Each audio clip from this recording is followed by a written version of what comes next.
Good morning, friends. I'm so happy you're here. Today, I decided we should make some origami tulips. I made these with my students last year, and if you're one of my Carver students and you're watching, I miss you and I love you, and please comment below so I know that you're here and with us. And if you're not one of my Carver students, you're totally welcome too.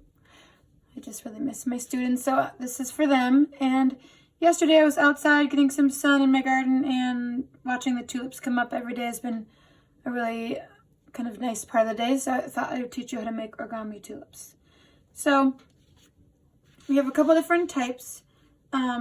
First, I'm going to show you how to take a normal piece of paper, which is in a rectangle. So I'll grab a piece here.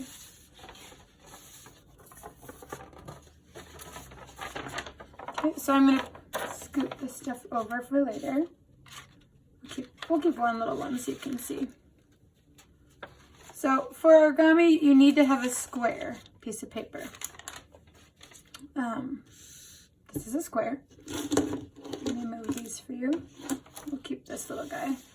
I'm keeping my plant up here that my K5 students in Miss Allie's class, I don't know if you can see that. They made that for me last year, and I planted a plant in it, and it's growing, so that makes me happy. So first I'm going to teach you how to square off paper. So for origami, you need a square paper, and I'm going to be honest, my paper's a little rumply, but we're all kind of working with what we have right now. So you can buy origami paper.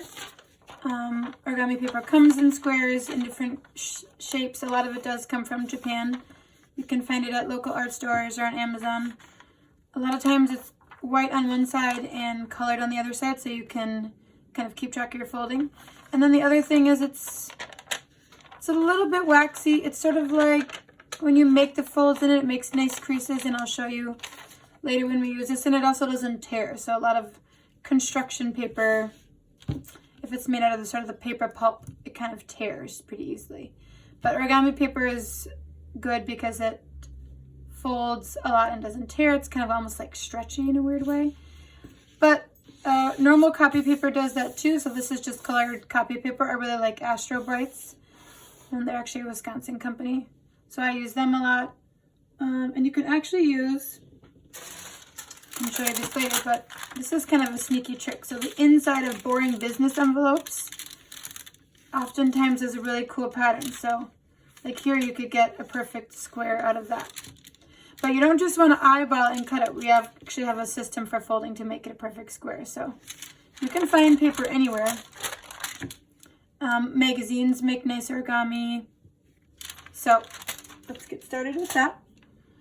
I think I'll make this into two videos. One will just be about squaring off the paper, and the second one will be about folding our flowers. So to square off the paper, and this paper is a little bit wrinkly, but like I said, we're working with what we have today, so that's okay. I always tell my students to use the table as a tool. So you want to keep your paper flat on the table as much as you can. It helps you make better folds, and it helps you keep track of where you are. So squaring off is pretty simple. You just take the corner. We're going to bring this edge up to meet this side. And I like to move it this way because if we just try and fold it over, once the paper is folded once, it's harder for us to get it in the right spot. So I move it across, and I'll know that it's lined up perfectly when it's lined up straight, and I can see that I've made a really nice point. Can you see that? So I kind of hold it down here, and it does take practice. So you can see I've lined it up exactly with this. It's not overlapping, and it's made a perfect point. So I take my finger and I drag it, so it sort of holds it down there. It makes it anchored. And then I smooth it out. If you start just from one side and smooth it out across, a lot of times it'll shift the paper. So I fold it, drag it,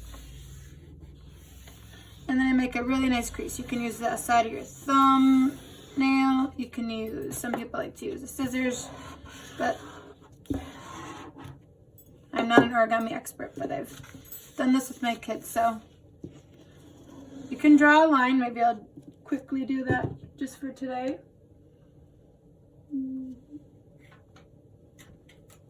You can draw a line, but you can also just kind of eyeball it. So I'm just drawing a light little line so that I can see where I'm going to cut it off.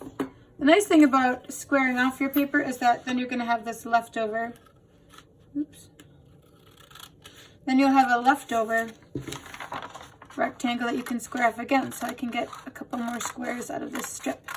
So save the strip. All right, so there you go, nice and straight if you can, and yeah, so then you can use this strip and you're going to be able to do the same thing again. When it's smaller, you're going to be a little bit careful, but see, so you can just snip that off. You should be able to get, I think, 3 squares usually out of the strip. So now we have our square, and this will be part 1, and then part 2 will be making the tulip.